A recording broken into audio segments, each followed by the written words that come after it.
Demokrasi adalah dari rakyat, oleh rakyat, dan untuk rakyat.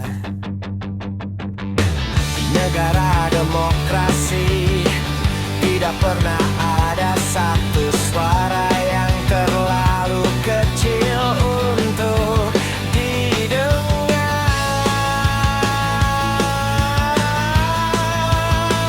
Karena setiap suara memiliki arti yang sama.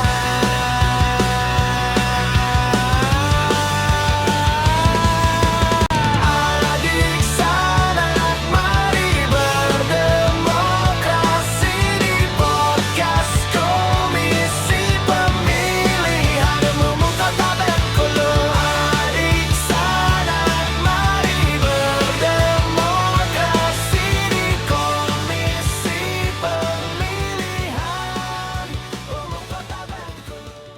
Assalamualaikum warahmatullahi wabarakatuh. Selamat siang teman pemilih. Kembali lagi di podcast KPU Kota Bengkulu, ruang bincang tempat kita mengulik berbagai sisi dunia kepemiluan, tentu saja dari narasumber-narasumber yang berkompeten dan berpengalaman di bidangnya. Nah, teman pemilih, hari ini tema kita spesial banget karena dekat banget nih hal yang ingin kita bahas dengan generasi muda sekarang. Dan spesial juga hari ini kita sudah kedatangan orang yang tepat untuk membicarakan tentang generasi muda, tentang mahasiswa, tentang peran mahasiswa. Langsung aja kita sapa Profesor Agustin Zakarni. Selamat datang Bapak, terima kasih sudah hadir. Terima kasih kembali Mbak Fenty. Profesor Agustin Zakarni ini merupakan akademisi Universitas Bengkulu ya Pak. Profesor Agustin Zakarni ini juga merupakan Wakil Rektor 3 bidang kemahasiswaan dan alumni. Jadi tepat banget untuk kita ngebahas tema ini karena kita ngebahas mahasiswa dan generasi muda.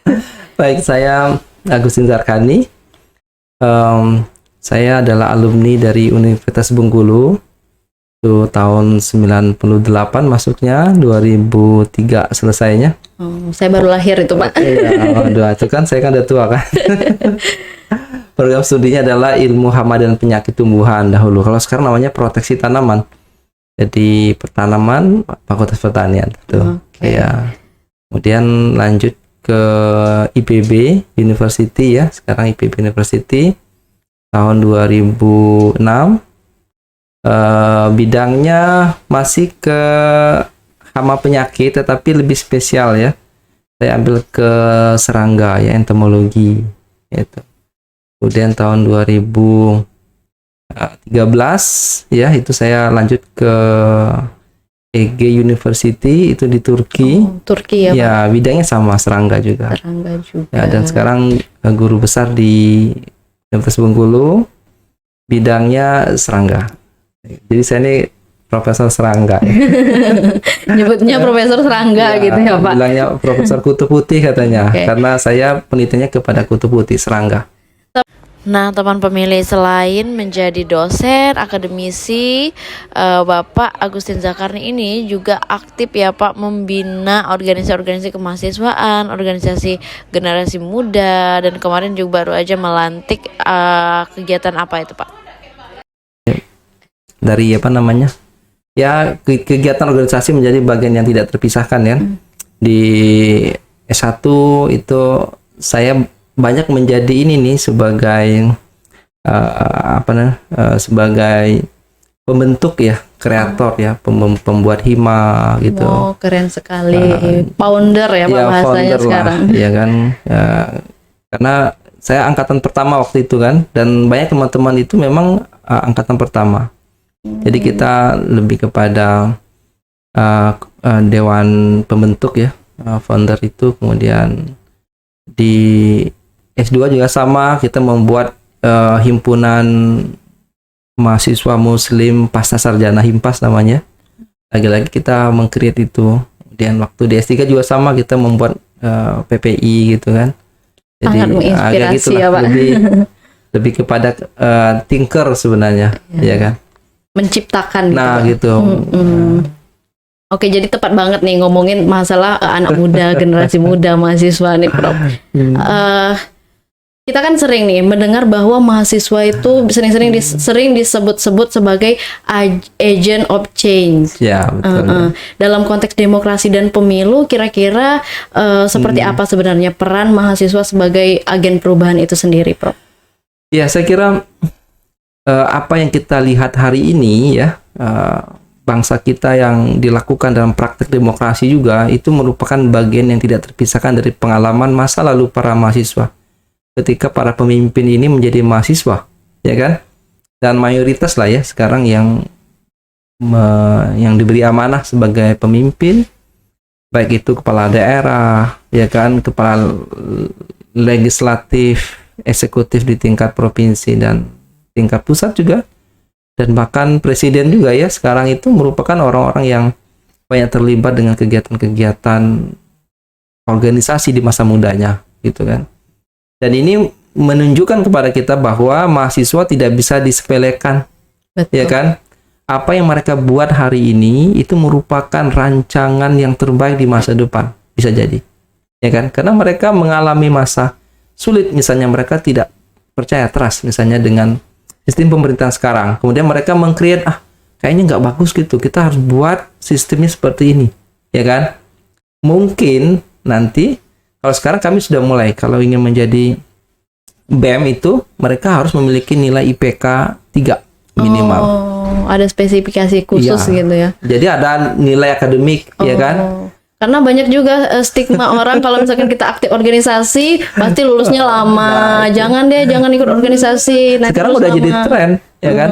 Awal-awal dulu memang sama. Saya waktu itu kan wakil dekan 3 ya, Fakultas Pertanian itu melihat loh ini BEM ini kok nilai IPK-nya 25, 27 gitu. Saya bilang, kok kalian kok milih gubernur ya? Gubernur itu kasihlah persyaratan IPK, saya bilang gitu kan.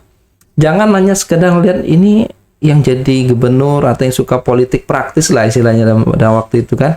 Itu adalah mereka yang dalam tanda kutip nggak punya nilai akademik sebenarnya, ya kan?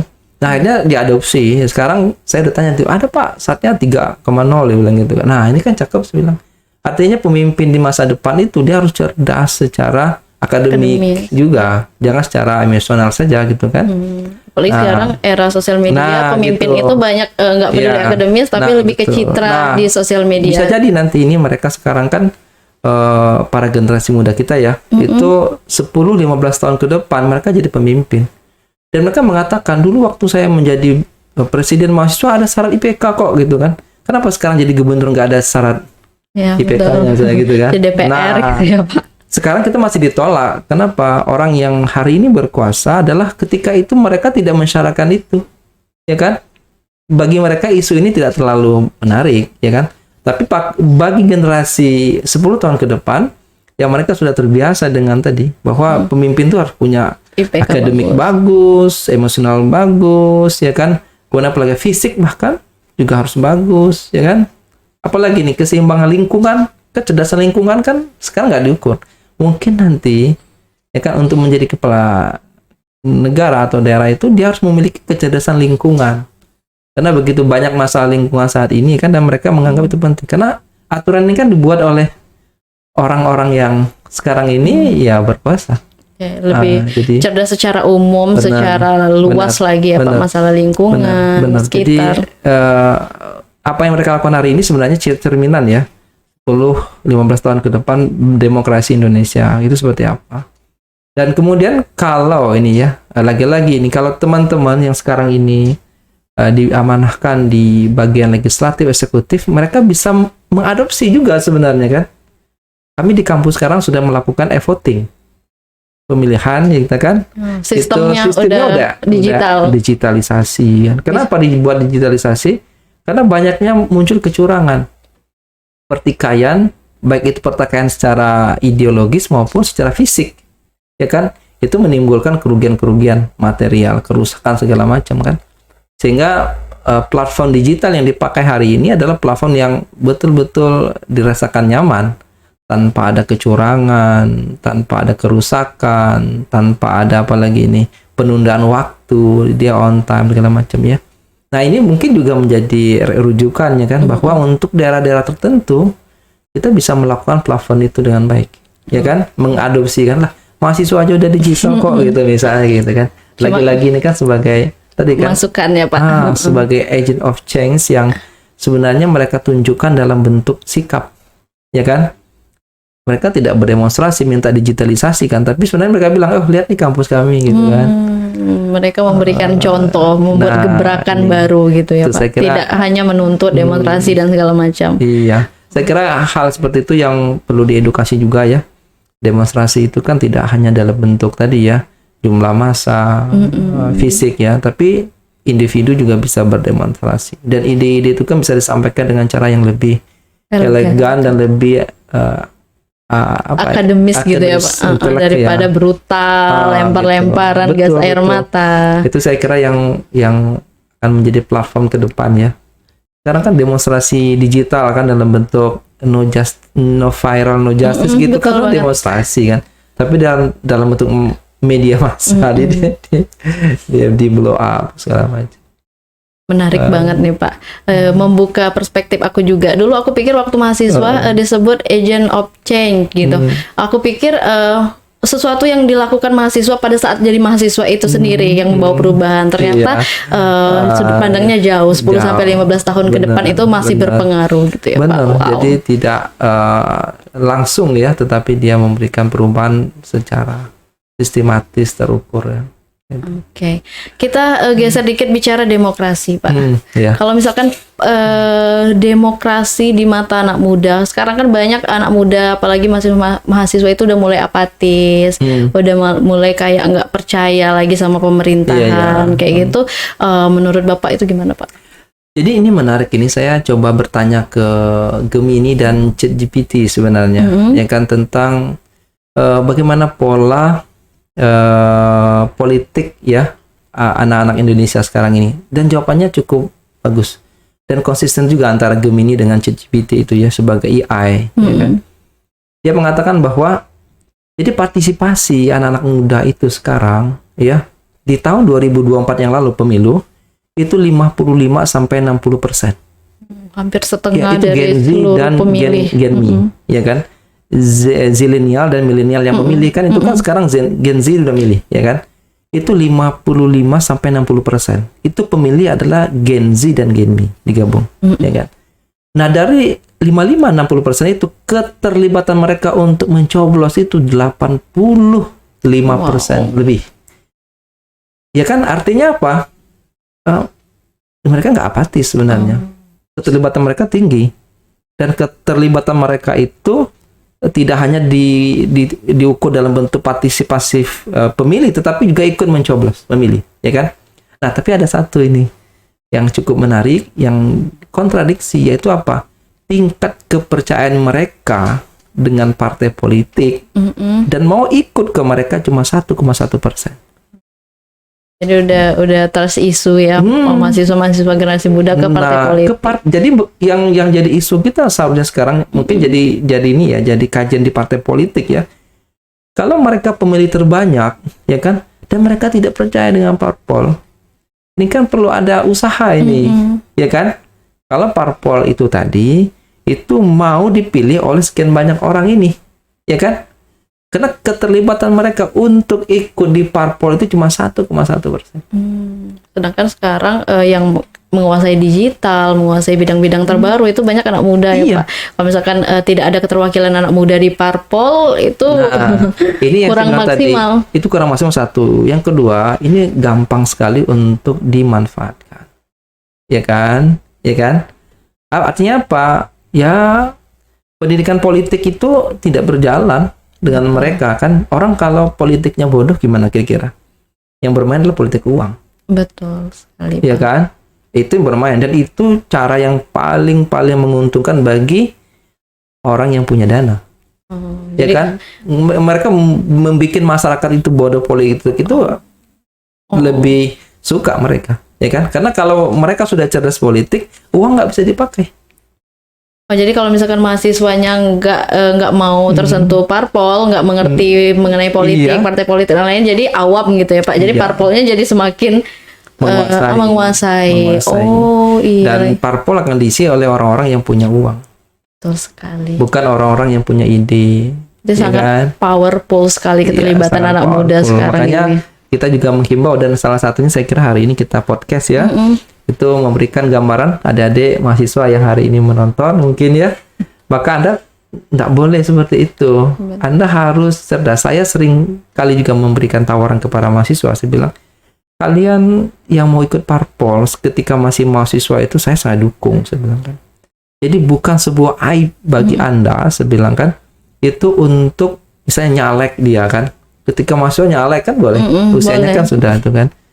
Atau kalian misalnya magang nih dengan beberapa partai politik, saya bilang gitu kan. Itu bukanlah sesuatu yang buruk, bukan aib. Tapi inilah bentuk kecerdasan politik ya. Dan kampus saya bilang tidak pernah alergi dengan itu. Ya kan? Ya nggak boleh ada nih misalnya membawa atribut partai ke kampus, itu nggak boleh, ya kan? Ya kita kan harus cerdas juga kan. Ngapain kita bawa atribut ke kampus kan? Nah gitu. Dan kemudian yang nggak boleh itu adalah berkampanye partai di kampus. Oh, itu Ya tidak kan? boleh. Itu nggak boleh. Tapi kalau mengundang tokoh-tokoh politik Ke ke kampus, ini kampus. Memang Oh. tempat kita belajar. Ya kan? Nah, mereka harus ikut itu. Saya tidak membawa atribut kendaraannya ke kampus, mereka harus sepatuhi gitu kan. Tidak ada yel-yel, ada bendera di kampus kayak gitu kan, ikutin aja. Nah, jadi teman-teman, saya lihat ya para mahasiswa ya yang ingin belajar banyak ya dan terlibat aktif di partai politik, saya kira itu sebuah kemajuan ya kan, yang nanti akan menciptakan para generasi-generasi muda yang betul-betul bagus ya kan. Kita hari ini mungkin agaklah tersentak dengan terpilihnya Zora Mamdani gitu kan di New York City kan sebagai betul, ini ya, sebagai apa namanya wali kotanya kan, dan dia mengalahkan tokoh-tokoh tua itu ya kan, karena pemilihnya juga para muda-muda Anak semua muda ya kan, dan cara dia mendeliver politiknya itu disebut dengan kecerdasan saat ini, dan orang-orang sekarang menjadikan itu sebagai pola politik baru nanti ke depan. Dia seorang muslim kok bisa menang nih dalam mayoritas yang saat ini kita tahu sendiri kan, perpolitikan dunia itu yang sedang menghajar banget ini orang-orang muslim gitu kan. Tapi dia bisa menguasai itu dengan bagus, elegan, dan bahkan Presiden Trump sendiri itu kan kalah dengan dia, ya kan? Diancam sama Trump kan dengan stigma mengatakan oh gini gitu kan, tapi dia mengatakan Anda tidak jauh lebih baik dari saya, dia bilang gitu. Nah ini saya kira sebuah yang cukup bagus ya kan, dengan edukasi, dengan memberikan edukasi kepada para mahasiswa ini, dan tentu butuh sentuhan ini dari KPU sebagai penyelenggara ya kan, misalnya KPU goes to kampus itu saya kira sangat bagus ya kan, atau mungkin parpol goes to kampus gitu kan, untuk memberikan semacam polling, meminta pendapat mahasiswa terkait dengan sebuah kebijakan baru yang akan dikeluarkan, itu adalah politik. Oh, itu boleh ya, Bro. Apalagi Boleh. sekarang kan nggak ada masa pemilu dan Ya, segala macam, boleh. nggak ada masa Hearing kampanye. gitu kan. Iya. Mereka mengundang mahasiswa untuk ide, atau mereka membuat sayembara lah ya. Sekarang kita kan banyak nih political oleh eksekutif legislatif, yaitu terkadang kan political roundtable aja. Artinya dia berbicara dengan timnya saja kan. Kenapa tidak diberikan sayembara misalnya gitu kan? Oh kita punya sayembara nih, pantai panjang yang bagus, gimana nih versi mahasiswa? Gitu kan, diberi sayembara gitu kan, diberikan ruang-ruang pada mereka untuk menyampaikan Aspirasinya gitu ya, Pak. ide Jadi yang- juga ide-ide cerdas mahasiswa Ya. itu terserap juga. betul, dan itu merupakan bagian dari pencerdasan, sehingga yang 1,1% itu nanti akan naik jadi 10% gitu kan. Jadi mereka trust ya kan, mereka dekat. Sekarang kalau kita lihat ya, ada semacam, kalau kita mahasiswa kita selalu harus oposisi Betul. dengan siapapun Banyak penguasa. pemikiran kayak gitu. Nah, saya kemarin ketemu juga dengan teman-teman BEM, saya bilang oposisi itu bukan kepada objeknya, ya kan, kepada orangnya, tetapi kepada kebijakannya, ya kan. Kalau kepada orangnya, kepada subjeknya, gitu kan. Jadi kita melihat ada orang yang statement kebaikan, kita selalu bilang oposisi kan. Tapi padahal yang harus oposisi itu ada Kebijakannya lebih ke substansi. Iya, kalau itu tidak bagus, tidak baik, kita ya tidak mendukung gitu kan. Tapi kalau dia bagus, kenapa tidak didukung kan gitu. Betul. Nah, jadi cara pandang seperti itu aja terkadang perlu diedukasi juga. Dan ini tugas kami lah di akademisi gitu, memberikan ruang ya kan. Karena mau nggak mau kalau saya lihat ya, tingkat kepercayaan itu juga akan berlanjut atau dipengaruhi oleh bagaimana mereka diperlakukan baik di kampus gitu. Kalau kampus tidak trust dengan mereka, kalau kampus tidak memberikan ruang bagus dengan mereka akan mengatakan, oh kayak gitu juga tuh yang lainnya. Nah sekarang kita memberikan itu ya, edukasi, pendekatan dengan mereka. Dan kami mengatakan Anda BEM itu adalah partner ya. Partner itu adalah teman kerja itu. Teman-teman yang sekarang menjabat di fakultas, di universitas. Jadi bukan oposisi subjek ya, tapi lebih kepada oposisi kepada kebijakan. Jadi paradigma lama yang tentang kalau mahasiswa itu harus demonstrasi, harus merubah arah kebijakan menjadi oposisi itu harus diubah ya, Prof. Bahkan dulu itu kalau kita ajak ngobrol para BEM itu seperti ini kan, yuk kita kumpul nih di ruang saya, kita ngobrol minum teh gitu. Mereka langsung reject itu. Nggak mau, kenapa? Ini pengembosan dia bilang. Nah gitu kan, dia bilang gitu. Iya langsung, nggak bisa Pak, ini pengembosan ini, kita nggak mau kita diajak. Saya bilang, saya ini kok punya uang sendiri loh, saya bilang kan. Saya senang dengan Anda, saya bilang kan. Itu bukan saya punya maksud apa-apa, saya senang aja, saya bilang kan. Kalau kalian nggak mau diajak minum teh, ya nggak apa-apa, saya bilang kan. Saya ajak yang lain. Kan masih banyak usaha lain, saya bilang gitu kan. Gitu. Nah, temannya bilang, itu kan pengembosan Pak. Oh ini saya bilang, kalian kalau ditraktir seseorang, saya bilang kan, apakah itu pejabat atau tidak, itu sebuah kebaikan. Tapi jangan kalian buat itu sebagai sebuah barrier, ya kan? Nanti kalau kita udah kemakan, kita nggak bisa lagi Pak demo. Terlalu kaku, lebih fleksibel aja lagi gitu ya Pak. Kalian pergi sendiri lah, kalau mau nggak ikut. Nah, tapi sekarang udah mulai ada apa-apa mereka biasanya ke ruangan saya kan, kemudian ngobrol, Pak kami punya masalah ini. Nah, kan bagus, bilang kan. Oke, kalau seperti ini, cara yang paling baik adalah, saya bilang gitu kan, itu kalian kumpulkan data dan ketemu dengan yang membuat kebijakan. Ya kan? Ini enggak nih, ketika ada masalah dia langsung demo aja kan? Enggak, sebelum jangan seperti itu. Demo itu adalah yang terakhir. Pilihan terakhir ketika tidak selesai dengan permasalahan-permasalahan itu ya, dan kalian merasa tidak puas, ketika ya kalian boleh. Ya kan? Dan demo itu lagi-lagi saya bilang tidak mesti rame-rame. Ya kan? Diamnya kalian itu sudah demonstrasi. Ya kan? Kalian nggak usah masuk kelas aja, saya bilang itu udah demo. Ya kan? Banyak cara, kecuali turun ke jalan gitu ya Pak, karena beresiko sekali. Dan betul, dan tadi saya kira ini juga edukasi ya. Terkadang kita mengajari mereka bagaimana cara demo, model-model demo yang santun gitu kan. Dan itu lebih memiliki dampak yang bagus kan. Gitu. Biasanya mereka membuat tulisan, dan tulisan itu dikirimkan ke media massa sebagai opini. Itu kan santun ya.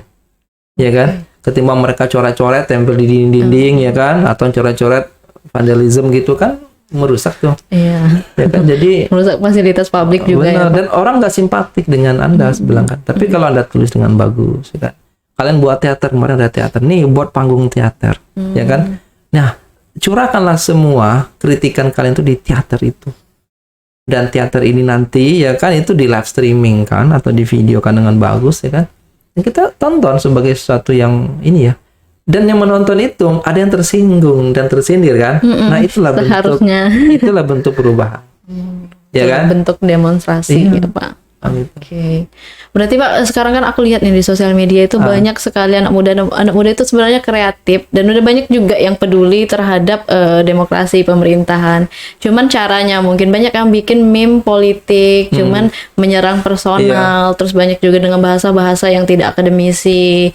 Terus bikin-bikin video TikTok, nge-stitch pemerintah dan segala macam. Itu menurut pandangan Bapak gimana Pak?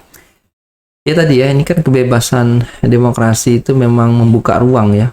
Selagi itu tidak memfitnah, tidak merugikan personal, dan kemudian tidak merusak lah ya, itu saya kira nggak ada masalah. Etik-etik seperti itu sudah banyak diedukasi ke mereka gitu kan.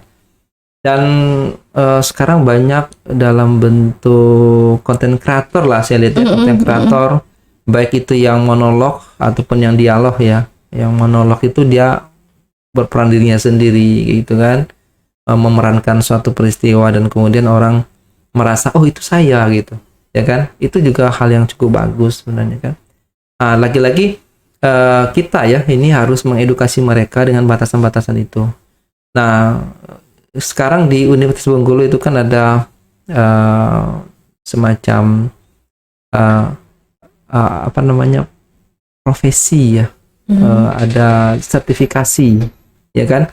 Maksudnya adalah teman-teman yang ingin menjadi content creator, Anda bisa loh menjadi orang yang content creator yang tersertifikasi gitu kan, dengan baik, ya kan?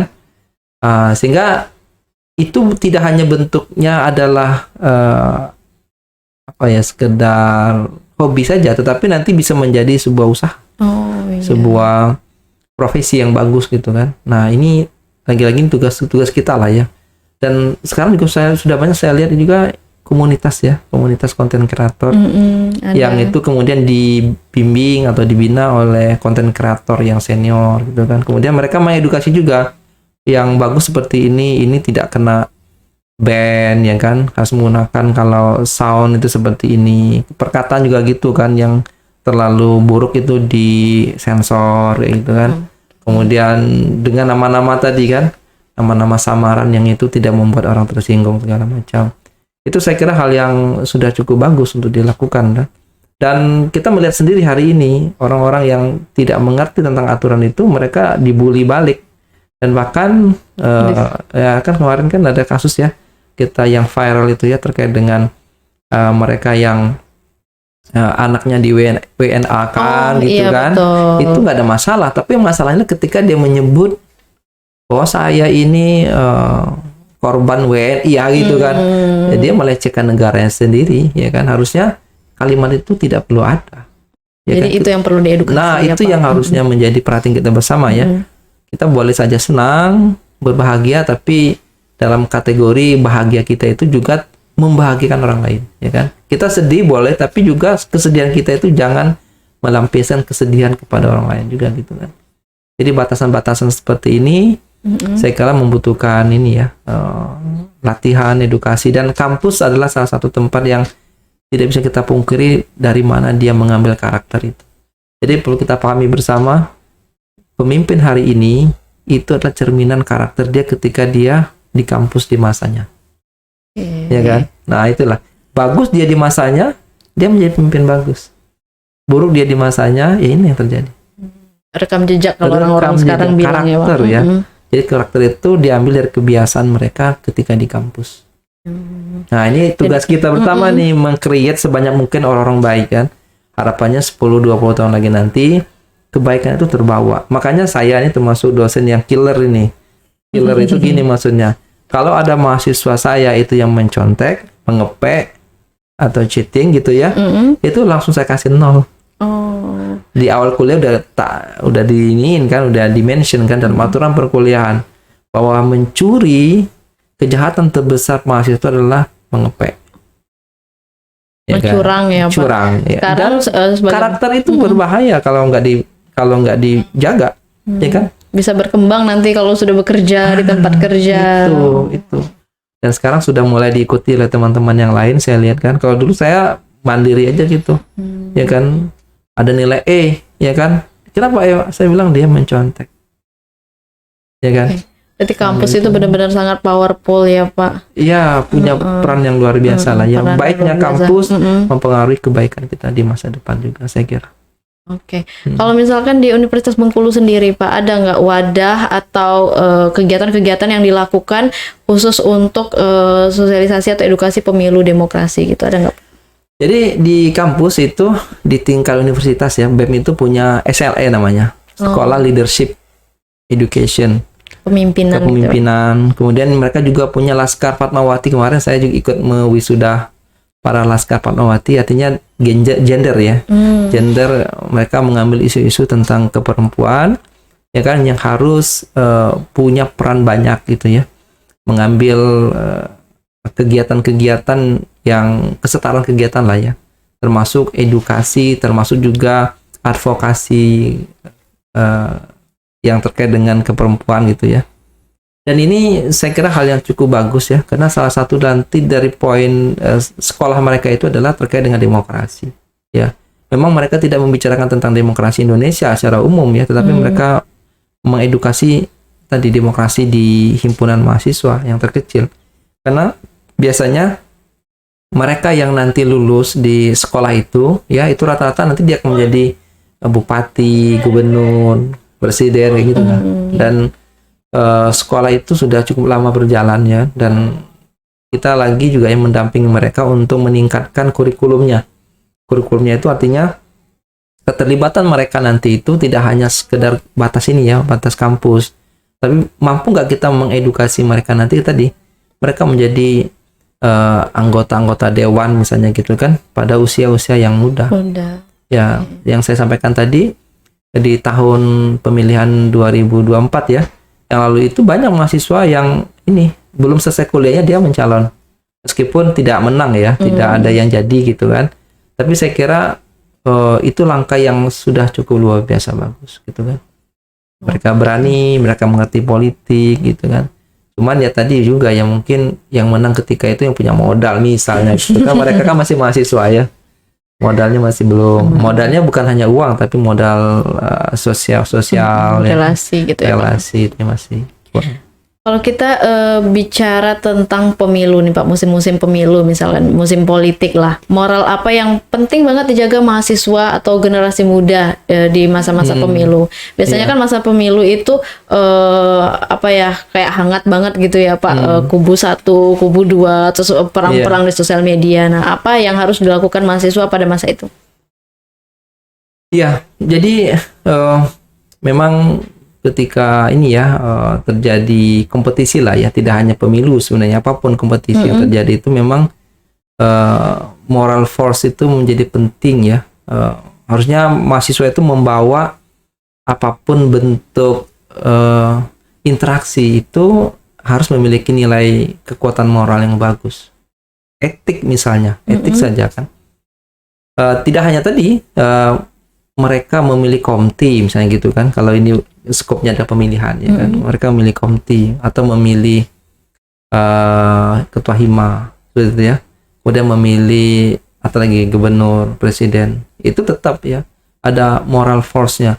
Mereka mencari orang-orang yang memiliki kualitas moral yang bagus ya kan, dan mereka juga tidak termasuk orang yang mendukung ya kan, orang-orang yang memiliki cacat moral ya. Nah, kalau di ini sudah mulai dilakukan ya, misalnya mereka menyertakan surat keterangan tidak pernah dihukum gitu kan. Kalau di kampus itu tidak pernah mendapatkan sanksi ya kan. Orang yang secara etiknya bagus ya kan, secara karakternya juga bagus ya kan. Dan ini saya kira menjadi hal yang penting juga nanti ke depan ya kan. Meskipun juga sama ya, sekarang kan pemerintah mengatakan Anda boleh menjadi calon kembali setelah 5 tahun dihukum kan gitu ya. Betul. Gitu. Itu saya kira ya walau-alam ya harusnya tidak juga seperti itu kan. Masukan juga mungkin ya Pak gitu untuk kan. penyelenggara pemilu dan yang lainnya. Selagi moralnya ya tidak berubah ya kan. Kalau hanya hukuman kan tidak bisa merubah moral kan sebenarnya kan. Tapi saya tidak tahu, mungkin pemerintah punya pertimbangan Perspektif yang ya kan. berbeda. Tapi kalau di kampus enggak gitu. Mereka yang pernah ada masalah selamanya nggak bisa menjadi pemimpin di kampus gitu kan, ya kan. Nah, itu jadi negatif juga sebenarnya, tapi ya begitulah kampus menyiapkan, karena memang masa kampus kan juga pendek, 4 tahun ya, 4 sampai 7 tahun saja gitu. Jadi menjadi mahasiswa untuk ikut menjaga demokrasi, menjaga kontrol sosial itu enggak hanya langsung bikin sesuatu gebrakan yang besar gitu, enggak ya Pak? Mulai dari kampus, dari organisasi. Tapi kalau untuk tingkat provinsi atau kepala daerah memang ya kan mereka, karena mereka tak mampu apapun gitu ya, ketika mereka melihat calonnya itu adalah orang yang tak bagus, mungkin mereka ya berdemo mungkin. Itu cara yang paling mudah dan paling cepat ya kan. Meskipun saya bilang tadi banyak cara juga kan. Misalnya tadi membuat podcast ya seperti ini ya kan, terkait dengan moral kan. Ya kita kumpas tuntas nih para calon kepala daerah sekarang ini kan gitu kan. Mereka ceritain semua aja gitu. Ya kan? Akan mempengaruhi itu. Lagi-lagi tadi ada transformasi ya. Pendidikan politik kita itu dari yang konvensional sekarang kan ke digital ya. Digital ya kan. dari yang diajarkan di kelas-kelas segala macam ya, kemudian itu kan berubah menjadi kayak gini, podcast menjadi laku banget, ya kan? Kita masih ingat nih bagaimana nih Deddy Kobuzer lah misalnya kan yang mengawal podcast itu booming kemana-mana gitu kan, itu kan menjadi kontrol moral itu, ya kan? Sesuatu yang tidak menjadi isu bagus ketika dibicarakan di podcast itu, ya kan? Dulu ada lawyer club gitu kan, nah itu juga menjadi moral, kontrol moral juga itu. Jadi orang mengatakan, oh kayak gitu tuh salah loh gitu kan. Yang seperti ini nggak baik ini, ya kan? Kenapa? Itu kemarin ada peristiwa itu. Jadi mendigitalkan politik konvensional itu menjadi kalau politik digital, saya kira hal yang perlu diperhatikan dengan baik, ya kan? Nah, apalagi sekarang ini kan orang suka ke konten ya. Konten itu banyak sekali konten kreator muda ya, gitu. 1, 2 menit, 3 menit video reels ya kan, shortcut video seperti itu. Yang itu saya kira sangat-sangat bisa merubah ya bagaimana karakter seseorang itu berlaku di masyarakat. Nah, cuman tadi saya bilang kan, kalau kita lihat konten kreator kita itu mungkin hanya berapa persen saja yang terkait dengan moral. Sisanya kan hanya hiburan, entertain. Ya kan, entertain itu ya lebih kepada ya senang aja. Ya kan? Suka aja gitu melihat kelakarnya, tapi nggak ada kontennya. Nah, itu. Ya. Oke, menarik sekali. Kita geser dikit nih, Prof. Kita bicara tentang tantangan sebagai anak muda gitu. Apa sih yang menyebabkan anak muda itu kurang peduli atau merasa dirinya harus melawan pemerintahan, kayak membenci sekali gitu. Kenapa sih, Prof? Ya ini kan persepsi ya. Saya kira awalnya adalah persepsi, semua orang bertindak sesuai dengan apa yang dia pahami, ya kan? Itu yang perlu kita tahu gitu. Jadi nggak mungkin mereka melakukan sesuatu itu kalau mereka tidak punya persepsi. Memang ada yang disebut dengan plotting ya.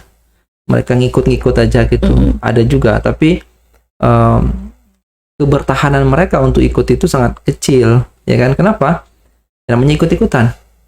Mereka tidak menjadi orang yang ekstremis lah gitu ya, menjadi radikalis gitu kan, nggak seperti itu. Dia hanya ikut-ikut aja gitu.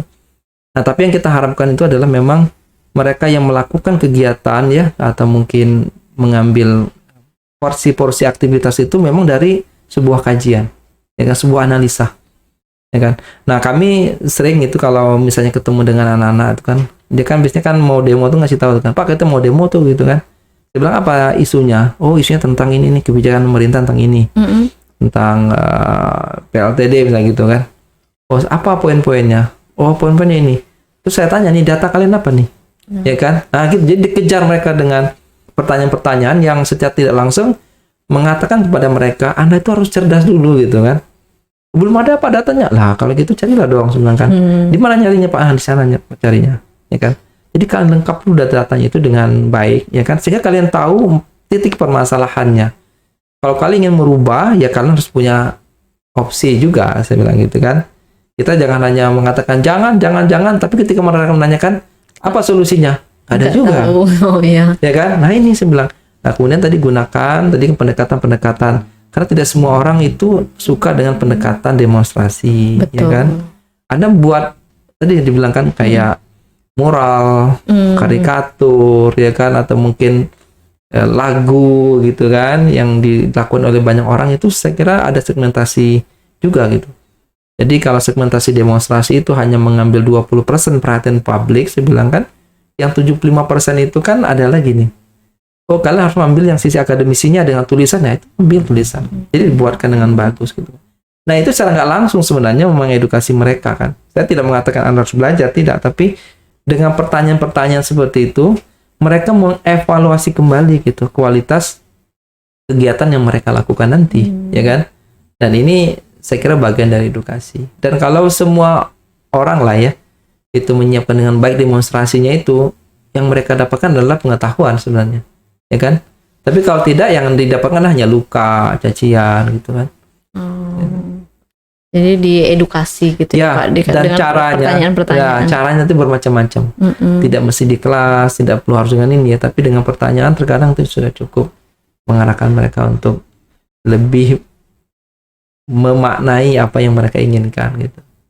Berarti kalau ditanya strategi apa yang paling efektif untuk mengubah sikap apatis anak muda itu dengan edukasi ya Pak? Ya, Literasi digital. Edukasi digital atau bukan tadi dari kelembagaan juga bisa dilakukan sebenarnya kan. Apa itu misalnya tadi kan KPU buat kegiatan lah kan yang melibatkan mereka memberikan. Tadi saya dengar juga kan mereka dipanggil untuk membicarakan tentang proses pemilihan presiden di kampus mereka masing-masing. Itu kan sebenarnya sudah memberikan edukasi ya.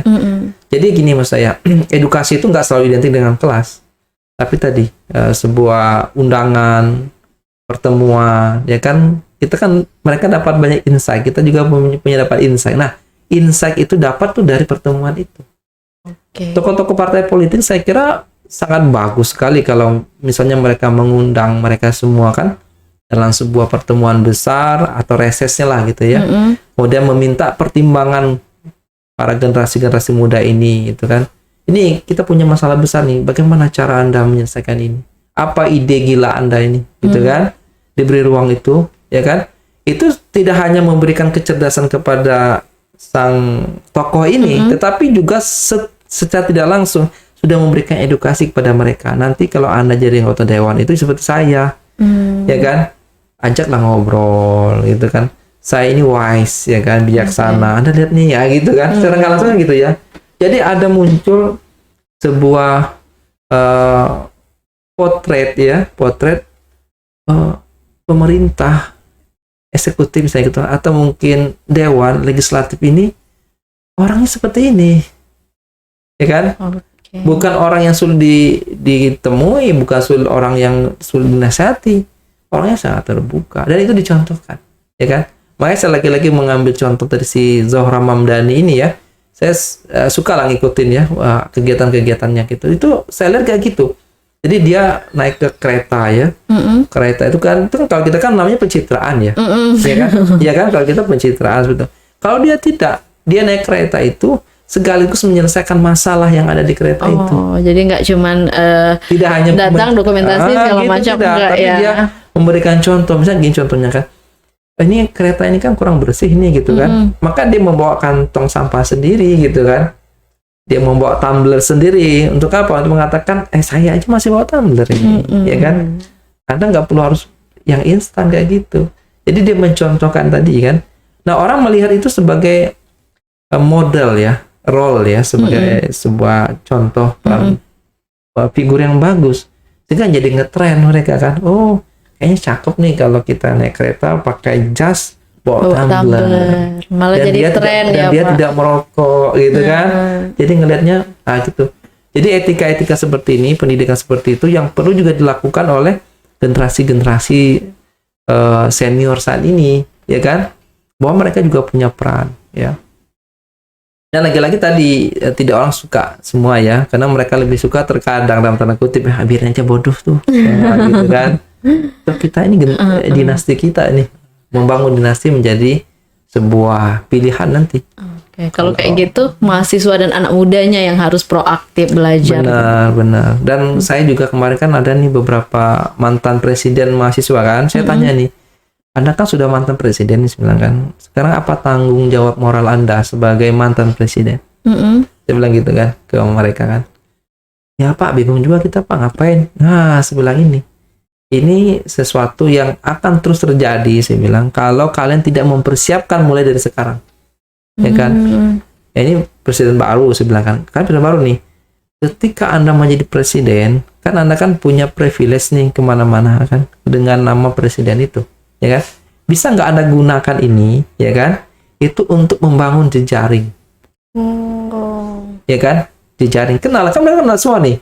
Dia kenal dengan gubernur, dia kenal dengan kapolda, dia kenal dengan danrem, dia kenal dengan rektor, dia kenal semua nih kan.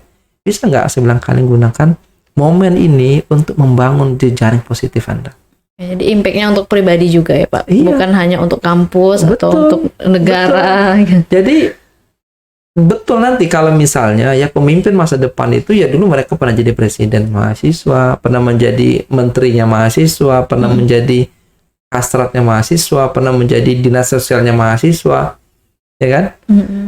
Karena mereka punya kesempatan untuk tidak hanya membuat tapi untuk membangun jejaring. Jadi kan mereka menyebutkan menteri juga tuh, yang menteri komunikasi ya kan, sekarang jalinlah komunikasi dengan kepala dinas Infocom misalnya gitu kan. Lihat nih apa nih perannya tuh kan. Nah, kemudian nanti di legislatif ya kan, nih komisi berapa nih yang terkait dengan masalah Infocom ya kan. Jadi mereka didewasakan dengan pergaulan ya kan. Jadi nggak ada lagi nanti mantan menteri, mahasiswa, mantan presiden, mahasiswa. Itu setelah lulus itu bingung mau ngapain. Lah enggak, ini kan modal sosial udah setahun. Ya, kan? Harusnya sudah banyak pengalaman dan relasi. Sudah banyak pengalaman dan relasi. Dan Anda bangun sebenarnya. Dan dijaga gitu. Jadi kan enak nih. Jadi orang semangat juga jadi di organisasi ya. Mereka semangat juga. Kenapa? Karena mereka tahu nih, setiap kali mantan presiden atau mantan gubernur atau mantan menteri ya, mereka punya relasi yang bagus. Oke. Gitu. Di akhir perbincangan ini Pak, apa pesan Bapak kepada mahasiswa nih dalam menghadapi sekarang nih kayak lika-liku politik, demokrasi, terus era digital juga kayak lumayan mengubah rutinitas, gimana Pak? Ya, saya bilang tadi bahwa mahasiswa itu kan masa yang terbatas ya, dan itu adalah emas. Kalau usia emas itu adalah usia 5 tahun, ya kan, maka masa emas itu adalah masa mahasiswa. Ya. Dan itu mahasiswa ini adalah S1 lah, bukan S2, bukan S3. Ya kan, kalau S2, S3 itu tidak terlalu emas lagi kan. Nah, S1, ya kan. Nah, kesempatan ini tidak hanya untuk mahasiswa ya, tapi juga untuk kita para pendidik itu, kita manfaatkan dengan bagus gitu untuk membentuk karakter mereka ini secara baik, ya kan. Dari hal-hal yang kecil saja, misalnya tadi kejujuran gitu ya, kedisiplinan, kesungguhan, tanggung jawab, seperti itu ya. Itu kita jaga dengan baik. Dan kemudian untuk kegiatan-kegiatan mereka dalam organisasi ya, maka mulailah kita semua ini itu peduli kepada mereka untuk menerapkan nilai-nilai moral tadi. Tanggung jawab misalnya kan, tanggung jawab mereka adalah ketika diamanahkan menjadi ketua departemen, mereka harus buat program dan program itu harus terlaksana. Kalau sudah terlaksana, indikatornya tidak terlaksana lagi, tapi dia memiliki prestasi. Ya kan, ada capaian-capaian yang dikerjakan mereka. Dan ini adalah sebuah pendidikan karakter yang tidak bisa mereka dapatkan di kampus dalam perkuliahan. Ya kan, tetapi dalam bentuk organisasi ini kan. Nah itu. Jadi kalau orang sudah terbiasa buat kegiatan, kemudian mereka bertanggung jawab dengan kegiatan itu dan memiliki hasil, maka yang kedua nanti adalah mereka addicted. Ketergantungan. Dia mau buat lagi yang kedua. Ya kan? Nah, tugas kampus lah memberikan penghargaan ini, dan kami juga ya di kampus yaitu memberikan penghargaan kepada mereka. Kalau mereka nanti tadi ya, misalnya mereka juara gitu, kita berikan reward gitu kan. Kita berikan penghargaan secara tertulis dan material juga gitu kan. Sehingga ya ini menjadi hal yang sangat bagus. Dan lagi-lagi Anda, teman-teman mahasiswa ya, itu bisa memposisikan bagaimana diri Anda di masa depan itu ya sekarang di kampus. Ya kan? Jadi gitu. Oke, luar biasa ya, menarik banget pembincangan hari ini. Ya, bukan cuman buat teman pemilih, aku juga secara tidak langsung ini perspektif baru. Ada apa ya, masukan-masukan kayak wow ternyata kayak gitu ya. Luar biasa sekali. Terima kasih ya Prof. Agustin Zakarni sudah hadir. Terima kasih sudah diundang juga di KPU memberikan Kota. Pandangan dan inspirasinya sangat menginspirasi sekali. Oke, Sobat Demokrasi, teman pemilih yang ada di rumah, mahasiswa bukan hanya penonton demokrasi ya, mahasiswa juga bisa jadi agen perubahan, bisa jadi kontrol sosial, bisa gitu jadi ya. konseptor tadi. Bisa jadi konseptor aja, meng-create ide-ide baru, gebrakan-gebrakan baru kayak gitu. Mungkin itu saja obrolan kita hari ini. Semoga bisa membuka perspektif baru untuk teman pemilih di rumah. Jangan lupa saksikan dan subscribe YouTube KPU Kota Bengkulu, dan jangan lupa juga ikuti informasi kepemiluan lainnya di Instagram, Facebook, TikTok, dan X KPU Kota Bengkulu. Saya Ventisari pamit undur diri. Wassalamualaikum warahmatullahi wabarakatuh. Waalaikumsalam warahmatullahi wabarakatuh.